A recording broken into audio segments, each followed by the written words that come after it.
भारिप नेते प्रकाश आंबेडकरांनी नाशिकच्या सभेमध्ये भाजप शिवसेना युतीवर पुन्हा एकदा हल्ला चढवलाय। त्याचवेळी एमआयएमला सोबत न घेण्याची भाषा करणाऱ्या काँग्रेसचाही त्यांनी समाचार घेतलाय। बहुजन वंचित आघाडीच्या सभेमध्ये प्रकाश आंबेडकर बोलत होते। या देशातल्या राजकारणाचा सुद्धा बदल आपल्याला करावा लागेल, यासाठी आपण कटिबद्ध झालं पाहिजे।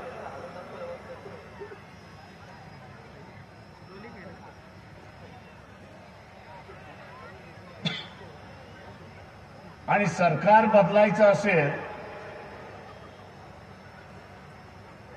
तर शिस्तीने आपल्याला असताना हे बदलावं लागेल।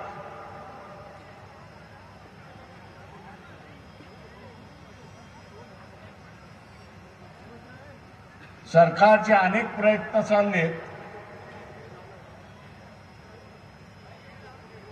की दंगल करावी,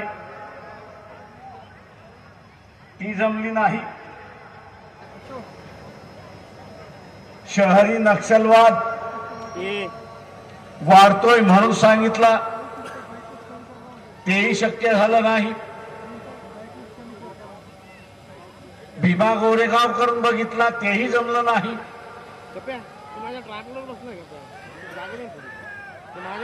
त्यांनी असताना ट्रिपल तलाकचा कायदा आणला, मुसलमान उठाव करेल म्हणून अपेक्षित होता, तेही झालं नाही। आणि काल परवा इथल्या आर्थिक मागासवर्गीयांना त्यांना 10% द्यायचेच नव्हते।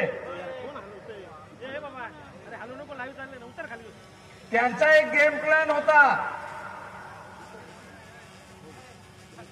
काय गेम प्लॅन होता? की राज्यसभेमध्ये जिथे आपल्याला बहुमत नाही, राज्यसभेमध्ये जिथे आपल्याला बहुमत नाही